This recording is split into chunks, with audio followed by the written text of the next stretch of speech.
बार फिर से वेलकम है हिंदी गिल्स में। क्या आप सब आनंदित हो? आइए हम स्थानों पर खड़े होते हैं और क्यों ना हम अपने मनों को तैयार करते हैं आराधना में जाने से पहले हम एक दूसरे का वेलकम कर सकते हैं और कह सकते हैं आपका स्वागत है इस लेसन में।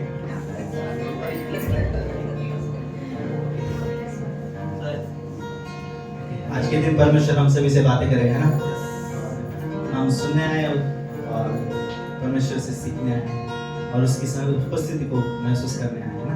आइए हम आराधना में जाने से पहले छोटी सी प्रार्थना करते हैं और आराधना में जाते हैं। धन्यवाद देते प्रभु यीशु मसीह, प्रभु यीशु मसीह, पवित्र परमेश्वर प्रभु, प्रभु यीशु मसीह, तूने हम सभी को रचा है प्रभु यीशु मसीह अपने हाथों से प्रभु यीशु मसीह। तूने अपना सांस हमारे अंदर डाला है प्रभु यीशु मसीह, हमें नया जीवन दिया है प्रभु यीशु मसीह। प्रभु यीशु मसीह तू पवित्र है प्रभु यीशु मसीह। प्रभु यीशु मसीह समय प्रभु यीशु मसीह तेरी आराधना के लिए इकट्ठा हुए प्रभु यीशु मसीह। प्रभु यीशु मसीह तो हम सभी से बातें कर आज के दिन इस समय प्रभु यीशु मसीह। प्रभु यीशु मसीह तू अद्भुत है प्रभु यीशु मसीह, हमने तुझे परखा है प्रभु यीशु मसीह और हमने तुझे जाना है प्रभु यीशु मसीह। तेरे कार्य के हमने हमारे जीवन में देखा है प्रभु यीशु मसीह। तूने हमें कभी अकेला नहीं छोड़ा है प्रभु यीशु मसीह। हम तुझे धन्यवाद देते प्रभु यीशु मसीह। जब हम पापी थे प्रभु यीशु मसीह तब से लेकर प्रभु यीशु मसीह तूने हमसे प्रेम किया है प्रभु यीशु मसीह। तूने हमें कभी नकारा नहीं प्रभु यीशु मसीह, हमेशा हमें अपनाया है प्रभु यीशु मसीह। तूने हमें गले से लगा कर रखा है प्रभु यीशु मसीह। धन्यवाद उस प्रेम के लिए प्रभु यीशु मसीह। इस समय में प्रभु यीशु मसीह पूरे दिल और मन से प्रभु यीशु मसीह आत्मा और सच्चाई के साथ प्रभु यीशु मसीह तेरी आराधना करना चाहते हैं। इस आराधना से तुझे मैं छोटी सी प्रार्थना करना चाहता हूं। सब ताली साथ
प्रभु यीशु मसीह तुझे तेरी महिमा तेरी बड़ाई करते हैं प्रभु यीशु मसीह।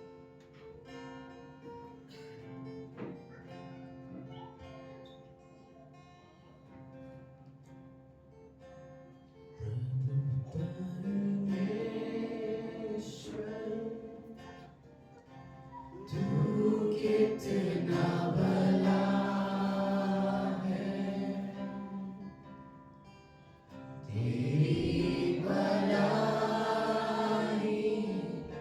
सदा की है।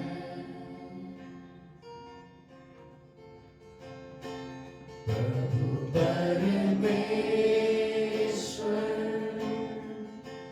तू कितना भला है तेरी भलाई सदा की है। मेरा दिल तुझे धन्यवाद देता, मेरा प्राण तुझे स्तुति देता। मेरा दिल तुझे धन्यवाद देता, मेरा प्राण तुझे स्तुति देता। प्रभु परमेश्वर तू कितना भला है तेरी भलाई सदा की है। कठिन समय में तू मजबूत कर है, अंधेरी राह में तू जियाना है। कठिन समय में तू मजबूत कर है, अंधेरी राह में तू जियाना है। मेरी दुहाई तू सुनता, मेरा प्रभु कभी नहीं सोता। मेरी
पिछला सब भूल कर मैं आगे दौड़ा चलूं, जो मेरे लिए धन था उसको मैं त्याग दूं, पिछला सब भूल कर मैं आगे दौड़ा चलूं, जो मेरे लिए धन था उसको मैं त्याग दूं, कि मैं पाऊं उससे उसका दौड़ा मैं जाऊं, कि मैं पाऊं उससे उसका दौड़ा मैं जाऊं, मैं जीऊं या मरूं, वो तेरे लिए है, तू मेरा प्रभु,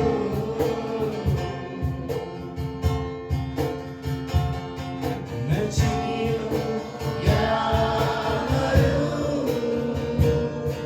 वो तेरे लिए है,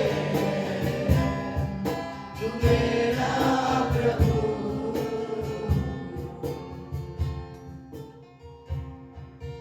मुझ पर हुई है कृपा, बेकार न जाने दूं, जिसने मुझे है चुना उसकी ओर मैं बढ़ूं, मुझ पर हुई है कृपा, बेकार न जाने दूं, जिसने मुझे है चुना उसकी ओर मैं बढ़ूं, देखूं तेरे उस सलीब पर खींचा मैं जाऊं, देखूं तेरे उस सलीब पर खींचा मैं जाऊं, मैं जीऊं या मरूं, वो तेरे लिए है, तू मेरा प्रभु,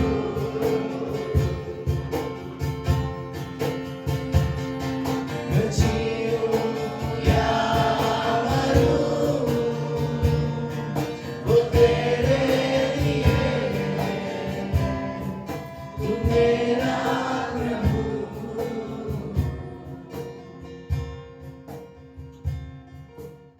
हाँ, प्रभु यीशु मसीह, तो हमारा प्रभु है प्रभु यीशु मसीह, हमारा परमेश्वर प्रभु यीशु मसीह, हमें रचने वाला प्रभु, तो हमारा है प्रभु यीशु मसीह, बना देते प्रभु यीशु मसीह, हम हर एक चीज़ को भूलकर प्रभु यीशु मसीह हम तेरे पास आना चाहते हैं, सच में प्रभु यीशु मसीह, तुझ में प्रभु यीशु मसीह हमें शांति मिलती है प्रभु यीशु मसीह, तुझ में हमें प्रेम मिलता है प्रभु यीशु मसीह, प्रभु यीशु मसीह, संसार में प्रभु यीशु मसीह हम आनंदित नहीं है प्रभु यीशु मसीह, लेकिन ये भवन में प्रभु यीशु मसीह हम आनंदित है प्रभु यीशु मसीह, हमें ये खुशी यहीं से मिलती है प्रभु यीशु मसीह, तेरी आराधना से प्रभु यीशु मसीह हम खुश रहते हैं प्रभु यीशु मसीह, हमारे लिए सच्ची शांति यही है प्रभु यीशु मसीह, हम धन्यवाद देते हैं प्रभु, आगे के समूह को तेरे हाथों में देते हैं, ये छोटी सी प्रार्थना तेरे नाम से।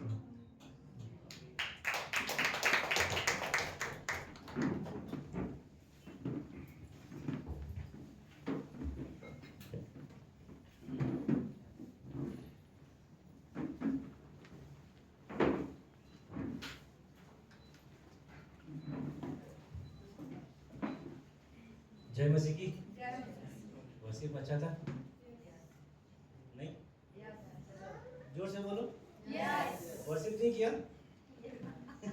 किया ना? रियली में हमारा जीवन क्या है? परमेश्वर के लिए है ना। और हम यहाँ पे सच में परमेश्वर कैसे लोगों को ढूंढता है? जो आत्मा और सच्चाई से उसके आराधना करते हैं, है ना। हमारे बीच में कोई फर्स्ट टाइम है तो प्लीज खड़े सकते हैं।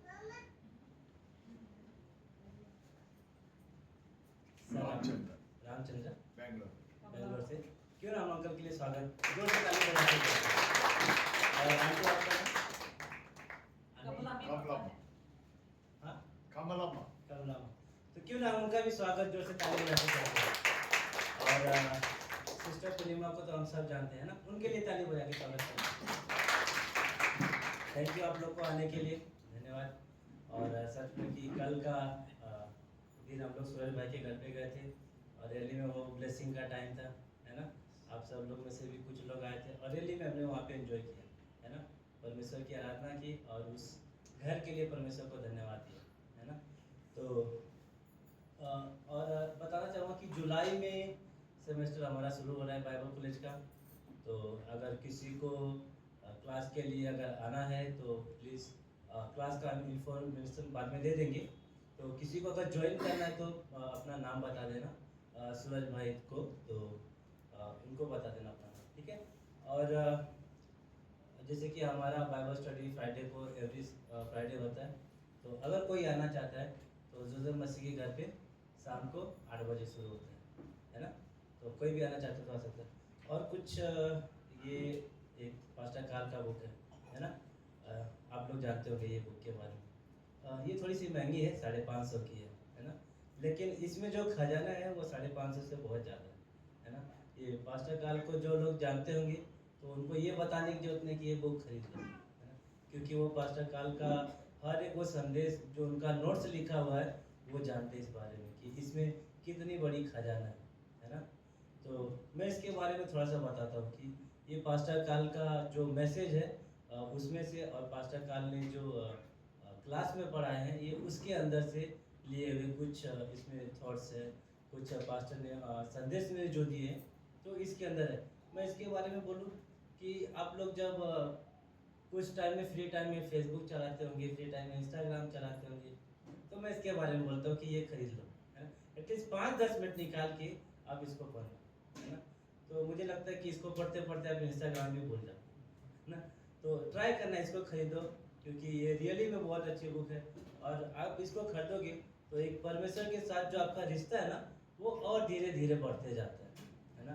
तो आप इसको जब लोगे, इसको आप जब पढ़ोगे तो एक क्लोज हो जाते हैं परमेश्वर के साथ, है ना। परमेश्वर के साथ समय बोलते हैं ना, परमेश्वर के साथ आप सामने से कदम लेते हो कि उसके साथ में समय बिताओ, उसके परमेश्वर के साथ शांति से बैठ सके।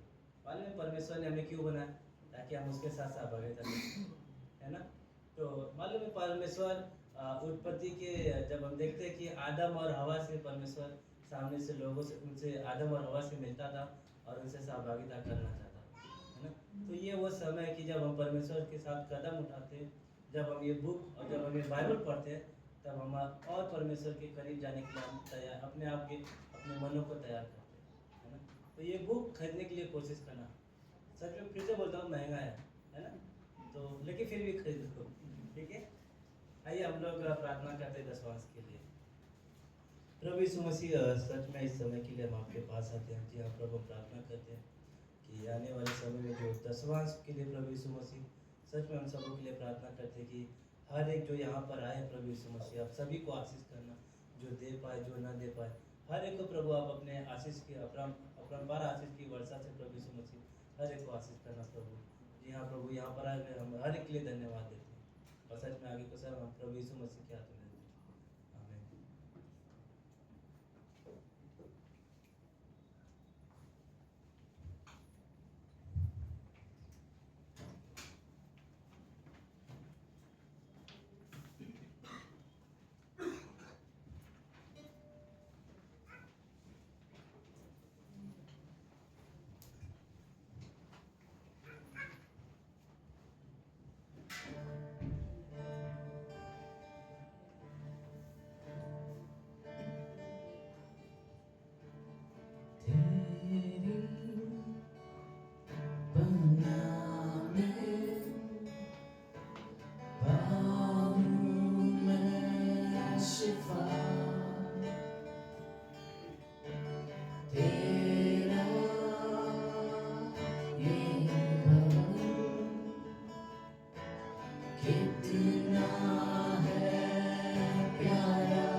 तू मेरी जिंदगी तेरी शरण में कुछ भी ना कमी तुझको ही चाहूं तू मेरी जिंदगी तुझको ही मैं चाहूं तेरे बिन मैं अधूरा तुझको ही मैं पाऊं तेरे संग मैं पूरा तुझको ही मैं चाहूं तेरे बिन मैं अधूरा तुझको ही मैं पाऊं तेरे संग मैं पूरा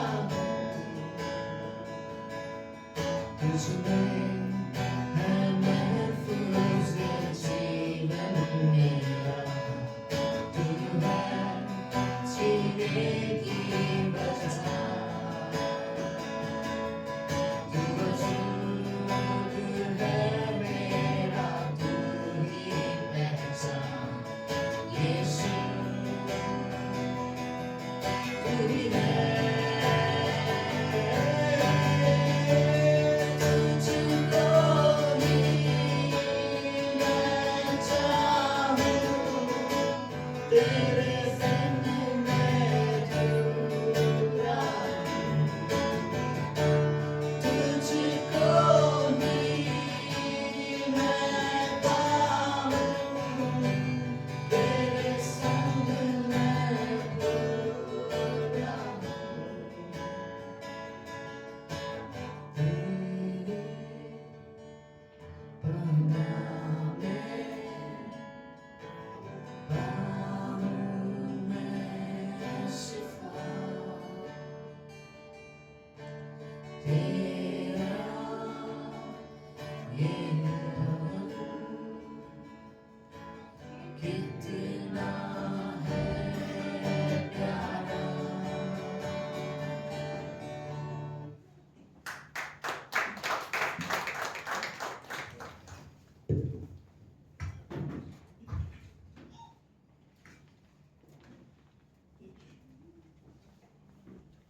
वेश्याओं में उड़ा दी है, आया है तो उसके लिए तूने तैयार किया हुआ बछड़ा कटवाया। हाँ? आइए हम प्रार्थना करते हैं। हालेलुया। स्वर्गीय पिता परमेश्वर, धन्यवाद देता हूँ पिता इस समय के लिए परमेश्वर, धन्यवाद देता हूँ इस वचन के लिए परमेश्वर जो आपने हमारे लिए लिखा है परमेश्वर, ताकि हम समझ सके प्रभु और आपके वचन का पालन कर सके परमेश्वर। धन्यवाद देता हूँ प्रभु, आपका पवित्र आत्मा के जरिए आप हमारी अगुवाई करें, हमारा मार्गदर्शन करें परमेश्वर, ताकि हम वचन को और अच्छी तरीके से समझ सके प्रभु, और सहायता करें ताकि हम उसका पालन कर सके परमेश्वर। धन्यवाद देता हूँ। मैं ये प्रार्थना आपके पुत्र प्रभु यीशु मसीह के नाम से करता हूँ, आमीन। ओके, मैं आप लोगों से एक सवाल पूछूं कि विजय को सबसे अच्छी तरीके से कौन जानता होगा? पास्टर या फिर वो जितेश या फिर मैं या फिर किरण दीदी? तो आप लोग क्या बोलोगे? कोई नहीं, जितेश बोलते कोई नहीं हाँ? किरण दीदी, राइट? क्यों पता है क्यों? किसी का आइडिया? हम क्यों नहीं जान सकते अच्छी तरीके से उसको जैसा किरण दीदी जानती है? हम क्यों नहीं जान सकते? कुछ आइडिया है? कोई बता सकता है? ये राहुल का कहना है कि ज़्यादा टाइम स्पेंड करती है। वैसे तो विजय कभी कभी घर पे नहीं रहता रहेगा, तो ज़्यादा क्या और कौन जानता रहेगा उसके बारे में? किरण क्यों जानती रहेगी पता है विजय के बारे में? क्योंकि उनका एक पर्सनल रिलेशन है। हम उससे कभी कभी मिलते हैं विजय से, कि और जब भी फेलोशिप का टाइम पे रहा तो ही मिलते हैं कि चलो विजय कैसे हो, क्या कर रहे हो। हम तभी मिलते, मतलब बोलते ना फंक्शन पे मिलते हैं कि हम उनसे मिलेंगे। लेकिन वो किरण दीदी उनकी वाइफ है, डेली उनके साथ उठना बैठना खाना पीना, उनके साथ एक पर्सनल रिलेशन है, राइट? तो वो जानती है। उसी तरह जब एक इंसान बिलीवर बनता है, जब एक व्यक्ति विश्वास करता है परमेश्वर के ऊपर, तो उसका पहला एक मोटिव होना चाहिए परमेश्वर के साथ एक पर्सनल रिलेशन होना चाहिए, एक व्यक्तिगत रिश्ता होना चाहिए। अगर वो व्यक्तिगत रिश्ता परमेश्वर के साथ नहीं होता है किसी बिलीवर का, तो हमारा बिलीवर बनना वेस्ट है। हम मतलब नहीं बन सकते। क्यों? क्योंकि हमारा एक बिलीवर क्यों बनता है कि वो परमेश्वर पर विश्वास करे जिसने उसको चुना है, वो परमेश्वर पर विश्वास करे जिसने उसे बनाया है, वो परमेश्वर पर विश्वास करे, उस परमेश्वर को देखे जिसने उसने बनाया है। अगर मैं उसी के साथ रिश्ता नहीं रखता हूँ तो मेरा मतलब क्या होता है बिलीवर बनने का? अगर मैं मेरे परिवार में हूँ और मेरे पिताजी के साथ कोई अच्छा रिश्ता नहीं है, तो मेरा परिवार में रहने का मतलब क्या होता है? अगर मेरे पिताजी के माँ बाप के साथ एक पर्सनल रिलेशन नहीं है, व्यक्तिगत रिश्ता नहीं है, मैं बाहर जाता हूँ, घूमता हूँ, घर पे नहीं रहता हूँ, मैं बाहर जाता हूँ, एंजॉय करता हूँ, घर पे नहीं रहता हूँ, मैं फैमिली को टाइम नहीं देता हूँ, तो मेरा रिश्ता किस काम का? राइट? तो हमारा परमेश्वर के साथ एक व्यक्तिगत रिश्ता होना चाहिए, जो एक हर बिलीवर का काम होता है। आजकल पता है कई विश्वासी, मुझे गलत मत समझना, मैं आपकी बात नहीं कर रहा हूँ, आप लोग बहुत अच्छी तरीके से समझते होते हैं, पर कुछ विश्वासी हैं जो वचन को अच्छी तरीके से नहीं समझ पाते हैं। क्यों पता है? क्योंकि उनका काम है आना है चर्च में, मैं परमेश्वर के ऊपर विश्वास करता हूँ, कोई बात नहीं, हो गया, मैं चर्च में आता हूँ, उसकी आराधना करता हूँ, बस। नहीं, ऐसा नहीं होता है। मैं जिस चीज के लिए आता हूँ आराधना करने, मैं जिसकी आराधना करने आता हूँ, मैं जिससे मिलने आता हूँ, मैं जिससे बात करने आता हूँ, वो अगर मेरी लाइफ में नहीं है तो मेरा आराधना वेस्ट हो गया है। राइट? अगर मैं मेरा परमेश्वर के साथ मेरा डेली उठना बैठना नहीं है, परमेश्वर के साथ डेली मेरा बातचीत करना नहीं है, परमेश्वर के साथ डेली मैं अगर काम नहीं करता हूँ परमेश्वर का, तो मैं एक दिन चर्च में आके मेरा चर्च आना वेस्ट हो गया, मेरा आराधना वेस्ट हो गया। पूरा मंडे टू सैटरडे मैं परमेश्वर के साथ नहीं चल रहा हूँ और संडे में परमेश्वर की आराधना कर रहा हूँ, फिर मेरा वो आराधना वेस्ट हो गया। क्योंकि मैं जिसकी आराधना करना चाहता हूँ संडे को, मैं जिससे बात करना चाहता हूँ संडे को, जिसके बारे में जानना चाहता हूँ संडे को, अगर मंडे टू सैटरडे में उससे बातचीत ना करूँ तो मेरा आके क्या मतलब होता है? ठीक है, वचन पर जाते हैं। वचन, ये कहानी आप लोग को पता है लूका 16 में, मैं ज्यादा डिटेल में नहीं जाऊंगा। एक पिता के 2 बेटे होते हैं, एक छोटा बेटा, एक बड़ा बेटा। राइट? छोटा बेटा क्या करता है कि वो अपनी संपत्ति लेकर, घर की जो भी संपत्ति है, बोलता है पिताजी से मेरा संपत्ति मुझे दे दो, और वो चला जाता है बाहर दुनिया में एंजॉय करने के लिए। और वो एंजॉय करता है, बहुत एंजॉय करता है, इतना एंजॉय करता है कि उसके पैसे पूरे खत्म हो जाते हैं। पैसा जल्दी टिकता नहीं है। अगर आप 1 करोड़ भी कमा लो, 2 करोड़ भी कमा लो, बोलोगे बस मेरी लाइफ सेट, कभी ना कभी खत्म हो जाता है। 2 करोड़ भी 10 करोड़ भी कहो तो भी खत्म हो जाता है। तो उस लड़के का भी वैसा हुआ, उसने आधी संपत्ति लेकर वो चला गया और दुनिया में इतना मजा किया कि उसकी संपत्ति खत्म हो गई। अब वो इतना गरीब बन गया, अगर मैं कहूँ दूसरे शब्दों में, कि भिखारी बन गया और दूसरों के नीचे काम करने लग गया। सोचो, राजा का बेटा है, राजा का बेटा जाकर दूसरे जगह काम कर रहा है, और वो भी ऐसी जगह काम कर रहा है। पता है सुअर क्या होते हैं? सुअर हम खाते नहीं, हम खाने वाली बात नहीं कर रहा हूँ। वो जो सुअर चराते हैं, सोचो वो सुअर के नीचे काम करता था, उसको खाने को कुछ नहीं मिलता था कभी कभी, तो वो जो सुअर को खाना देते हैं ना, वो खाना स्टार्ट करता था। तो एक दिन वो पछताया कि यार मेरे पिता के घर में इतने पैसे हैं, इतने लोग हैं काम करने वाले, अगर मैं पिता के घर में जाके मजदूर का भी काम कर लूंगा ना, तो मुझे खाना एटलीस्ट अच्छा मिलेगा।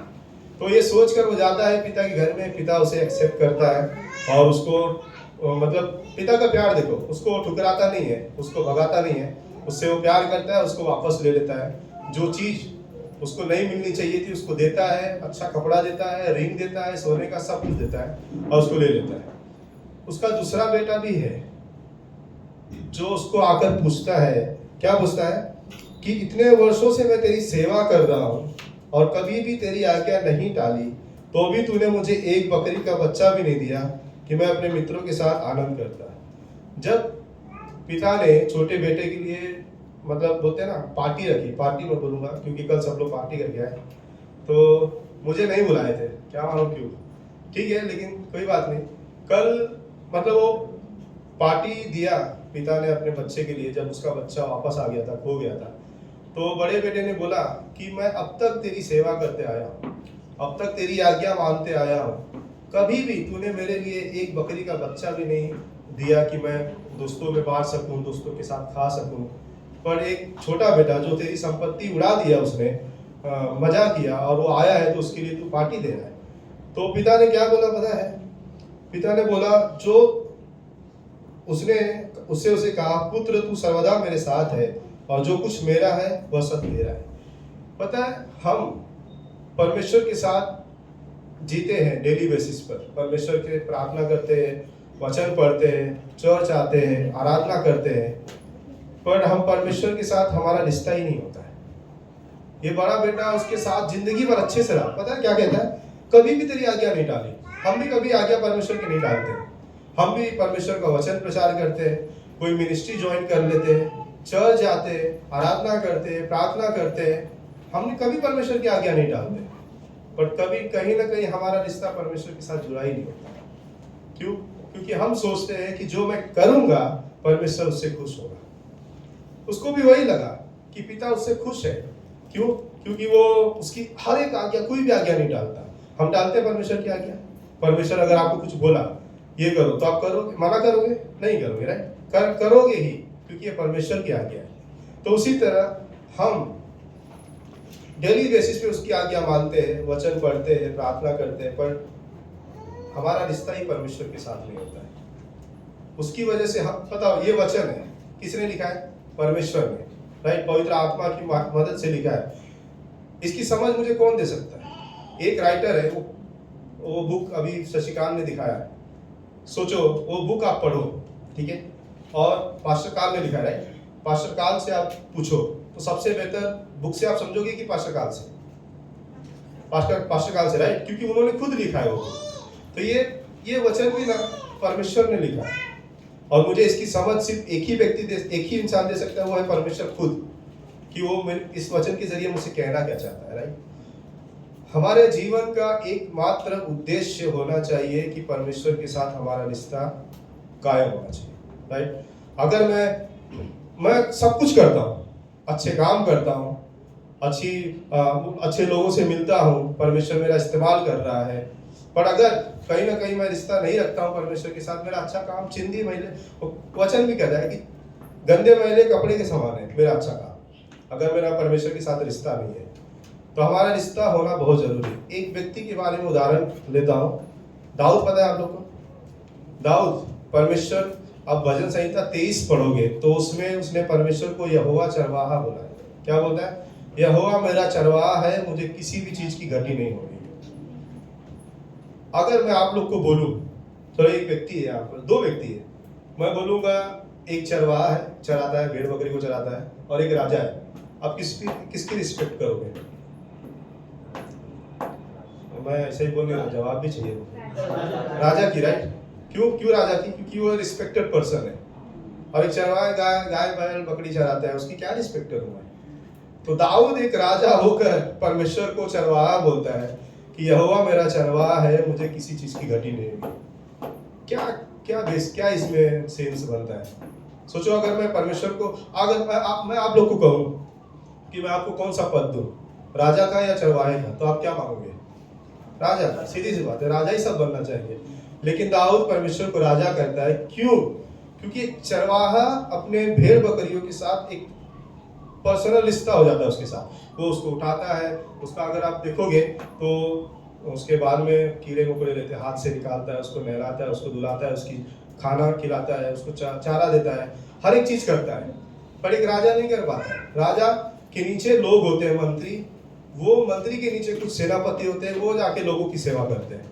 राजा पर्सनली किसी से नहीं मिलता है जाके। सोचो तो, चरवाहा अच्छा है कि राजा? चरवाहा कैसा होता है कि हमारा मतलब बोलते हैं ना, पर्सनली जब एक माँ बाप कैसा एक बच्चे के बारे में जानते हैं कि मेरे बेटे को क्या चाहिए, मेरे बेटे को क्या कमी है, किस चीज की कमी है, सब जानते हैं। उसी तरह एक चरवाहा होता है, जब एक भेड़ को उठाता है, उसको वो ये नहीं देखता कि मैं कितना गंदा है वो बकरी या फिर भेड़, कितना गंदा है, कितना खराब है, किस कीचड़ में गया है, कुछ नहीं देखता। उसको उठाता है, नहलाता है, साफ रखता है, खाना खिलाता है, सुरक्षित रखता है उसको, और वो उसको सलामत रखता है। दाऊद बहुत अच्छी तरीके से जानता था। क्यों? क्योंकि दाऊद पहले चरवाहा ही था, और वो जानता था कि परमेश्वर जैसा मैं अपने भेड़ बकरियों की रक्षा करता हूँ, उसी तरह परमेश्वर मेरा रक्षा करता है। भले से राजा दाऊद था, बट परमेश्वर उसका राजा था, क्योंकि वो जानता था मैं इन लोगों की सेवा नहीं कर सकता। दाऊद नहीं कर सकता था किसी की सेवा या किसी की रक्षा या किसी की बोलते ना जरूरत पूरी नहीं कर सकता था। वो सिर्फ और सिर्फ परमेश्वर था, और दाऊद बहुत अच्छी तरीके से चलता था। हम भी, अगर मैं परमेश्वर के साथ मेरा रिश्ता है, तो मेरा भी परमेश्वर के साथ कुछ रिश्ता होना चाहिए।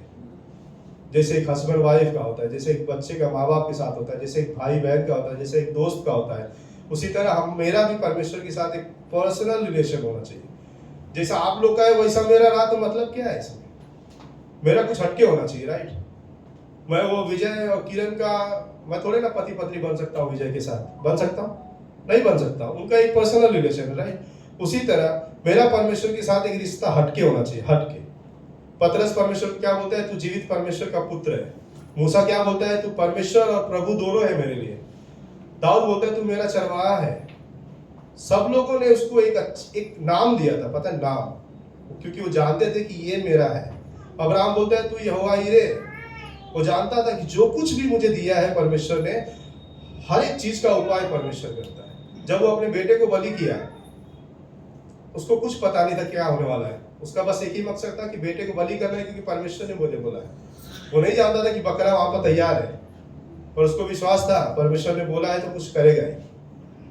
वो परमेश्वर ने उसको बकरा दिया, और परमेश्वर अब्राहम ने क्या नाम रखा उसका? यहोवा हीरे। उसके लाइफ में उपाय। आप हमारे लाइफ में भी परमेश्वर ने कुछ ऐसा काम किया है जो सबसे हटके हो, बस हमने उसे जाना नहीं है, हमने उस पर ध्यान नहीं दिया है। हमारे लाइफ में भी परमेश्वर ने कुछ अलग काम किया है सबसे। आप लोग की लाइफ में अलग काम किया होगा, मेरे लाइफ में सबसे अलग काम किया होगा, मुझे वो जानना है। और उस बेसिस पे मेरा विश्वास होना चाहिए। और उस बेसिस पे अगर मेरा विश्वास है, तो सोचो मेरा विश्वास कितना मजबूत होगा। क्योंकि अगर मैं आज जानता हूँ कि मैं आज जा रहा था ट्रेन से और मैं गिरने वाला था, बच गया, तो मेरा आगे चल के विश्वास कितना मजबूत होगा कि परमेश्वर ने मुझे बचाया। मैं कैसे भी जाऊं, किसी भी रीजन से जाऊं, परमेश्वर मेरा रक्षक है। परमेश्वर मेरा रक्षक है। परमेश्वर मेरी जरूरत पूरी कर सकता है। परमेश्वर मेरी हर कमी घटी को पूरी कर सकता है। तो मैं क्यों चिंता करूं? एक लास्ट वचन देता हूं, श्रेष्ठ गीत उसका 4 अध्याय 12 और 16 वचन।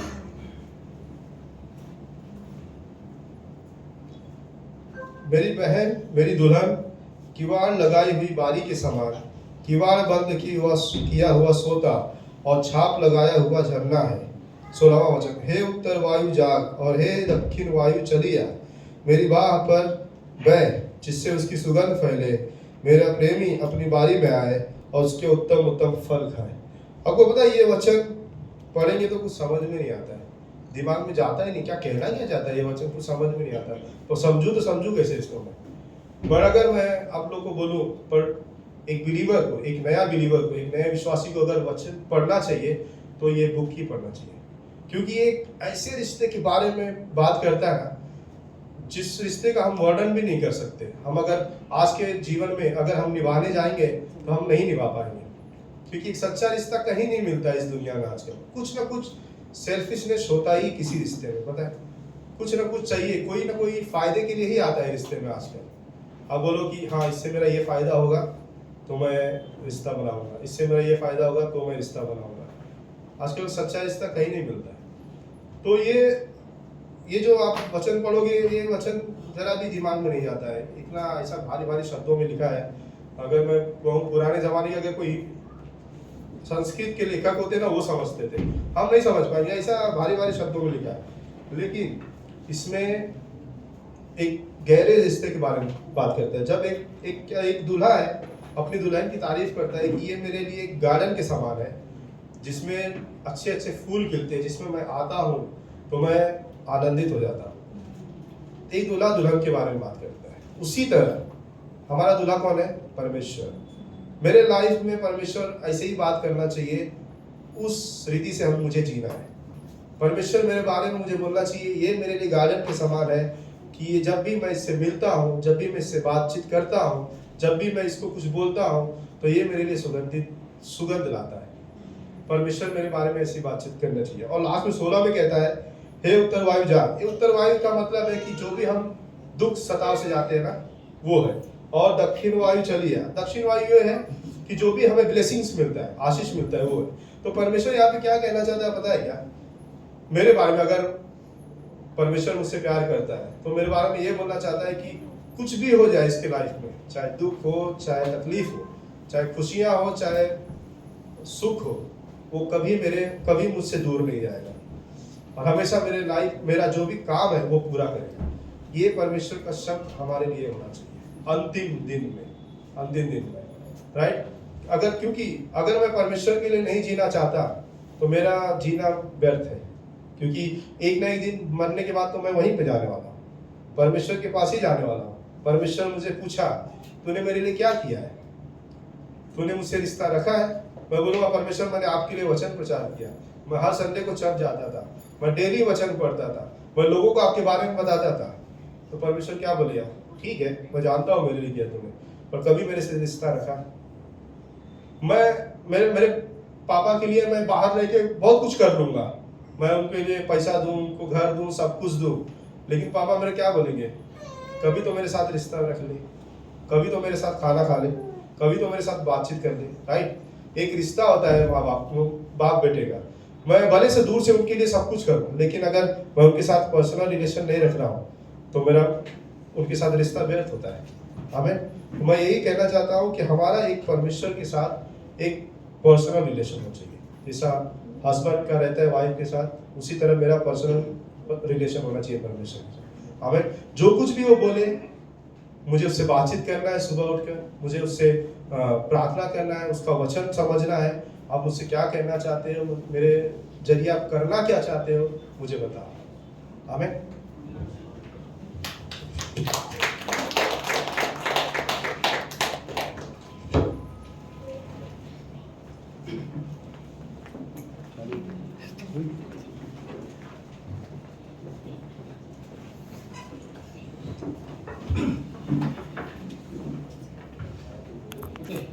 हम अपनी जगह पे खड़े होते हैं 1 मिनट के लिए।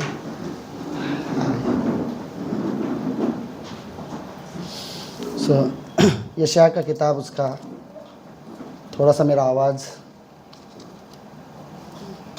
और बैठ गया है। 38वां अध्याय, उसकी 21वीं पंक्ति।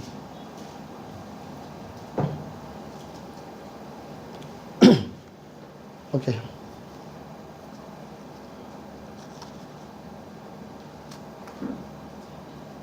यशाया का 38वां अध्याय, सब लोग है?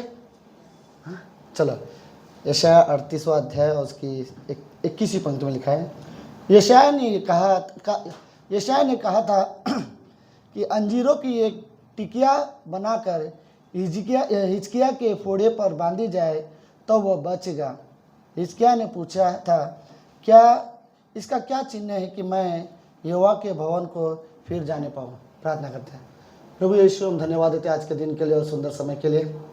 धन्यवाद गॉड, आप रियली महान और जीवित और पवित्र परमेश्वर हो और हम रियली आपकी महिमा करना चाहते हैं। प्रभु रियली चाहते हैं कि हमारा रिश्ता आपके साथ एक गहरा रिश्ता हो, एक नज़दीकी रिश्ता जो हमारे सारे रिश्तों से सबसे ऊपर हो। हम आपसे प्रेम करते हैं और रियली चाहते हैं गॉड कि हमारा रिश्ता आपके साथ एक विश्वास योग्यता के साथ बना रहे। हमें रियली ज़रूरत है आपकी। धन्यवाद पिता परमेश्वर, इस संसार में हमें आपकी ज़रूरत है गॉड, बुराई से दूर रहने के लिए, शैतान से सावधान रहने के लिए प्रभु हमें आपकी ज़रूरत है, ताकि सच्चाई को हम कभी खोए ना। प्रभु हमें आपकी ज़रूरत है। हम धन्यवाद देते जो भी लोग आज हमारे बीच में हैं, इन सभी लोगों के जीवन के लिए। और जो बहुत से लोग आज हमारे बीच में नहीं आए, लेकिन गॉड रियली उन्हें ब्लेस करना। धन्यवाद देते प्रभु यीशु। प्रार्थना यीशु मसीह के नाम से करता है, आमीन आमीन। आप सब लोग बैठ सकते हैं।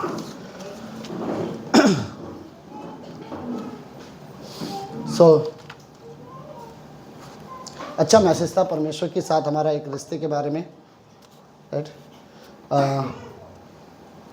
क्योंकि सब लोग हैं, हमारे लिए सबसे बुरा अंत में इस दुनिया में सबके लिए सबसे बुरी बात तो यही होगी कि आखिर में जब उन्हें पता चले कि उनका रिश्ता परमेश्वर के साथ नहीं था, राइट? प्रभु यीशु मसीह इस धरती पर इसलिए आया था कि पाप के वजह से हमने जो रिश्ता खोया था, राइट, यीशु मसीह की वजह से हमारा दोबारा परमेश्वर के साथ एक रिश्ता हो गया है। लेकिन रिश्ता एक तरफा कभी नहीं होता। परमेश्वर की वजह से हाँ हमारा रिश्ता परमेश्वर के साथ है, ओके, उसके बलिदान, उसके प्रेम की वजह से और हमारे विश्वास की वजह से। लेकिन हमें भी ज़रूरत है कि हम इस रिश्ते में मजबूत बने रहें, ओके। सो रियली ज़रूरत है कि हमारा रिश्ता परमेश्वर के साथ। उसमें एक चीज़ जो उसने बताया कि सबसे ज़्यादा ज़रूरत है परमेश्वर के साथ समय बिताना, ताकि हमारा रिश्ता परमेश्वर के साथ मजबूत बना रहे, राइट? सो ओके, आज ये बाइबल वर्स नहीं है, ओके। तो लेट्स चलो ये कहानी मैं कुछ इस तरह से बताता हूँ आपको। सब लोग हो? सब लोग ठीक है? पुष्पा जी, हाँ, ओके। तो पूर्णिमा जी, थैंक यू आने के लिए। आपकी mummy daddy, okay, thank you so much आने के लिए। बैंगलोर से, राइट? आप लोगों को हिंदी अच्छे से समझ में आती है? ओके, मैं वही देख रहा हूँ, उन्हें समझाने की कोशिश कर रहे हैं।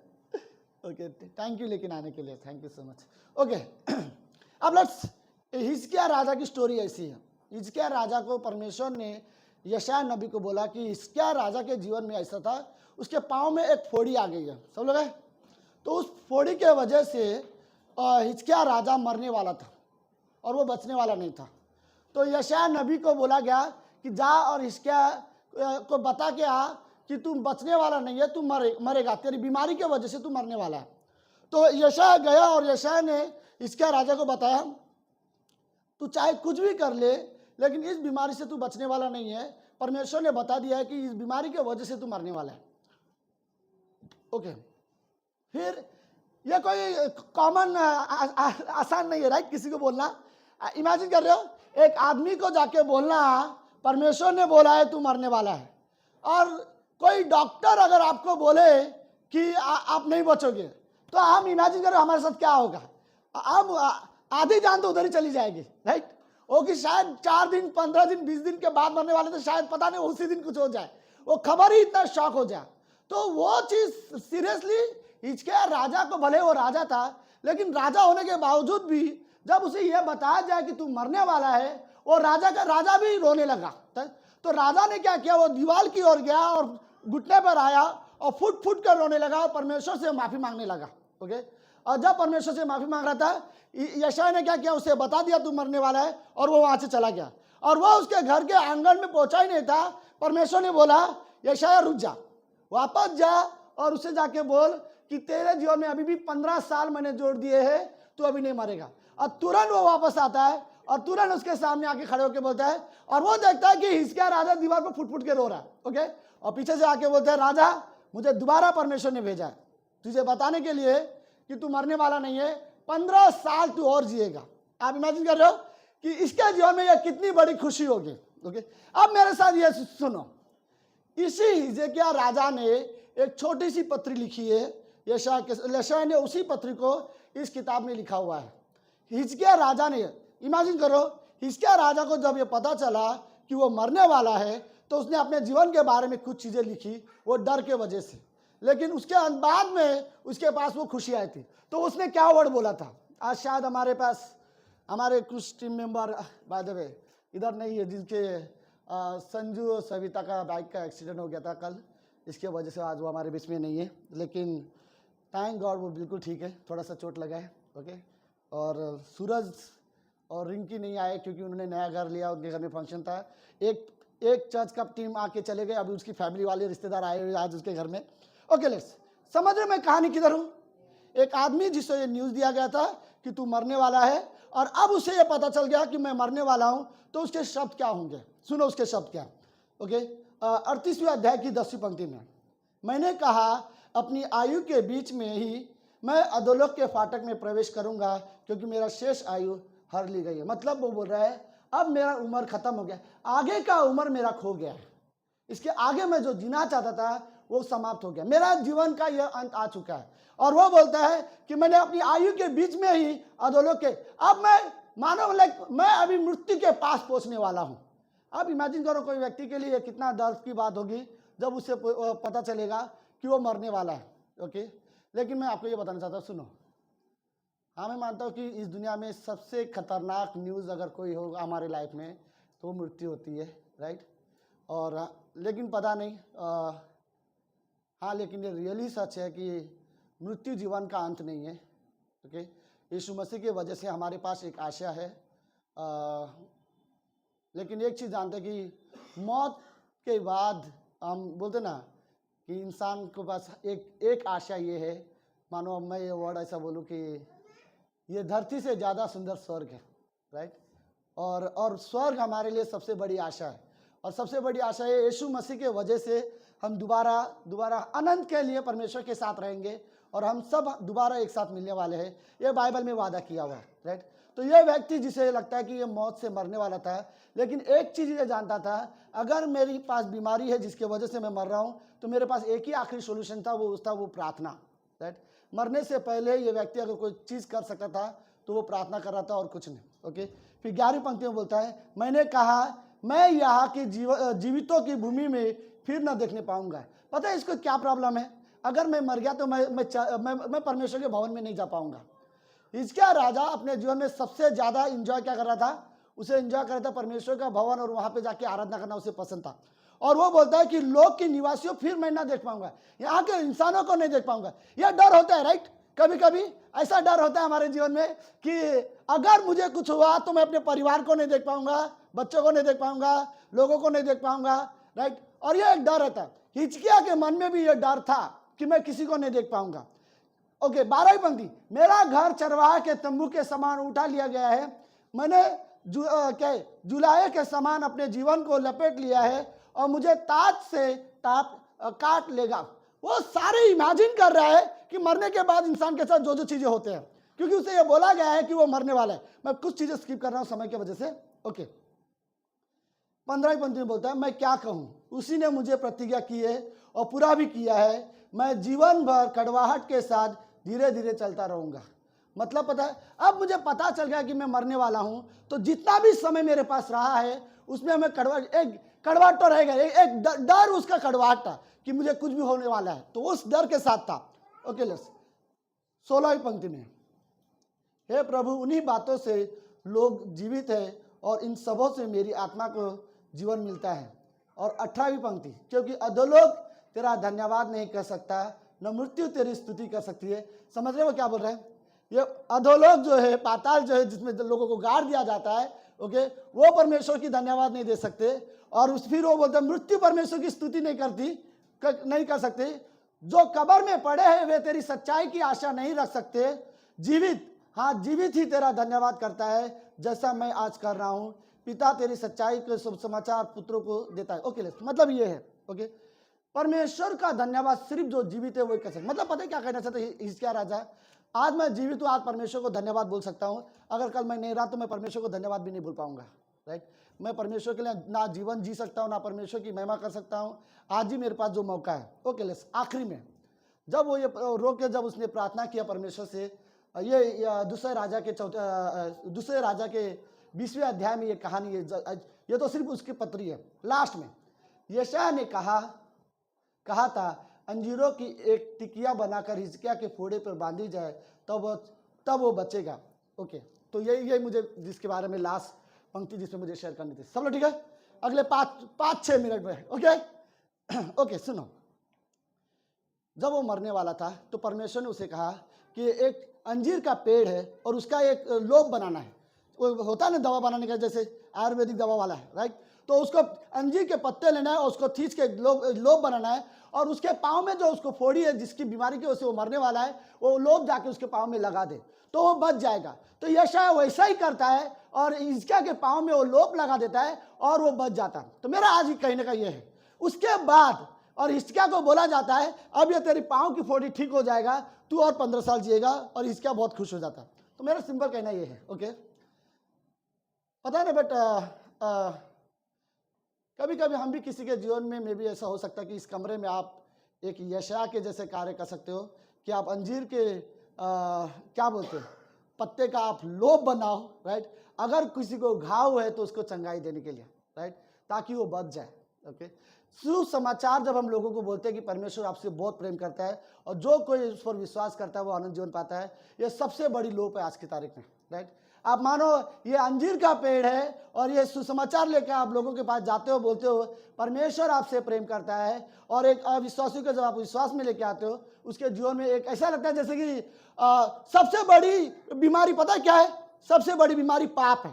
राइट, और ये पाप वाली जो पाप के वजह से दुनिया में मृत्यु आई है।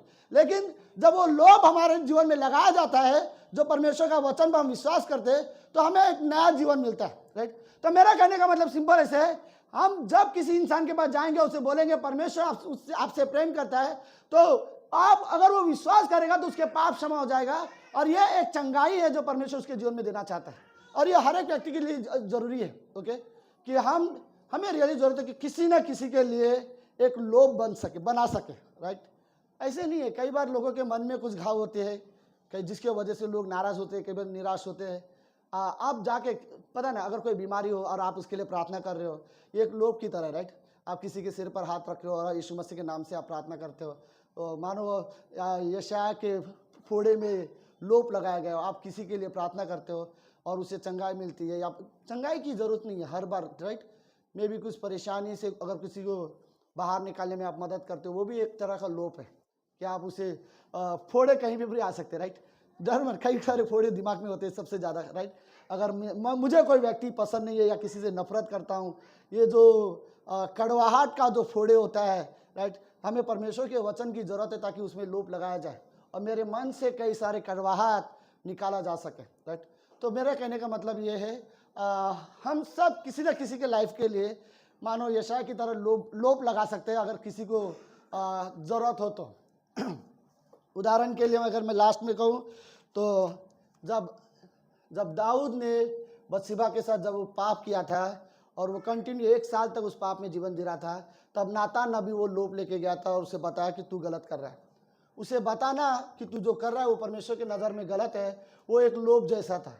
और वो गलतियाँ कर रहा था वो उस गलती से बाहर आ पाया सिर्फ इसलिए क्योंकि उसने परमेश्वर के बारे में उसे बताया गया कि तू गलत कर रहा है।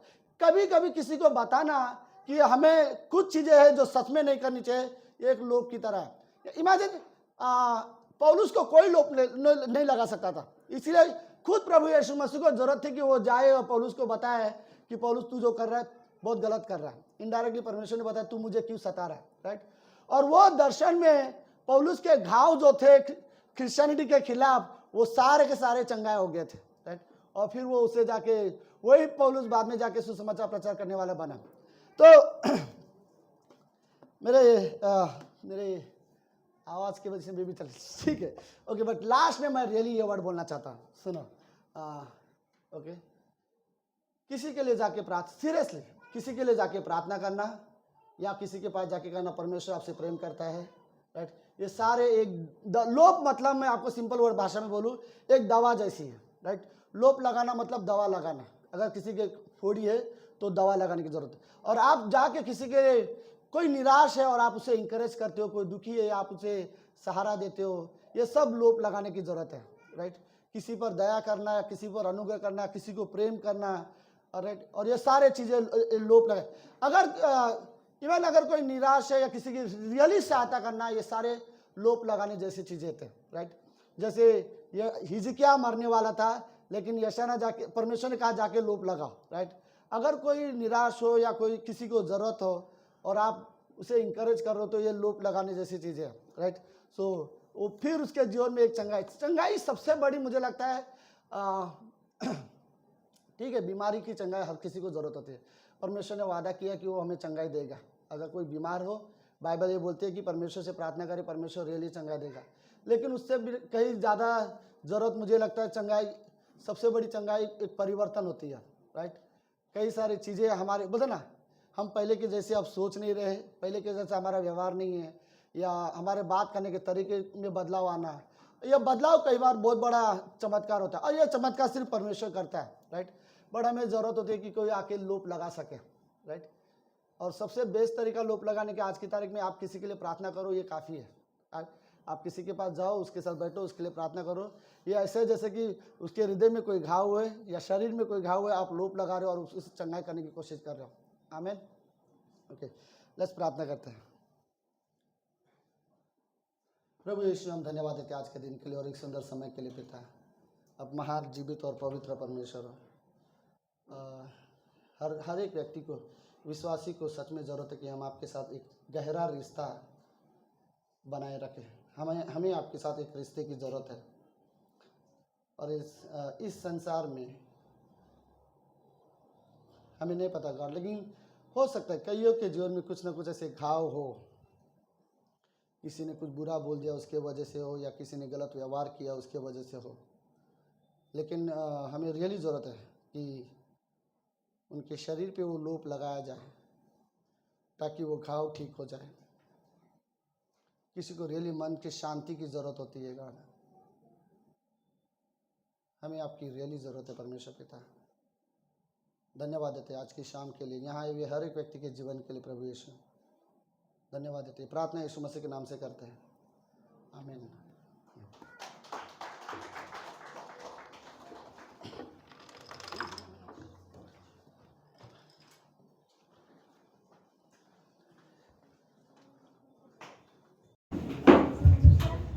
आए हम अपने स्थानों पर खड़े थे।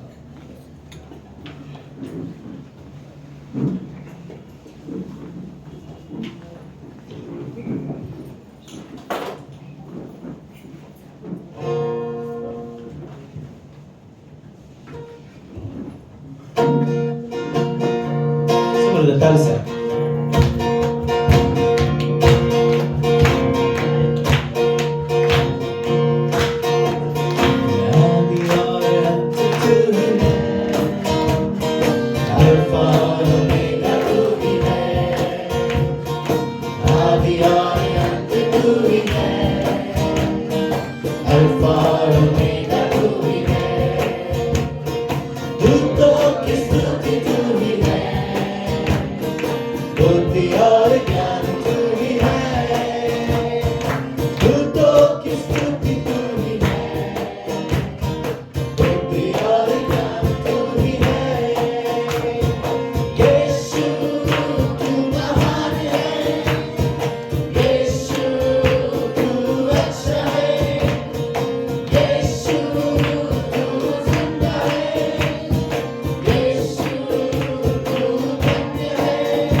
यीशु मसीह। आज के अद्भुत समय के लिए प्रभु यीशु मसीह, धन्यवाद आपके वचनों के लिए प्रभु यीशु मसीह।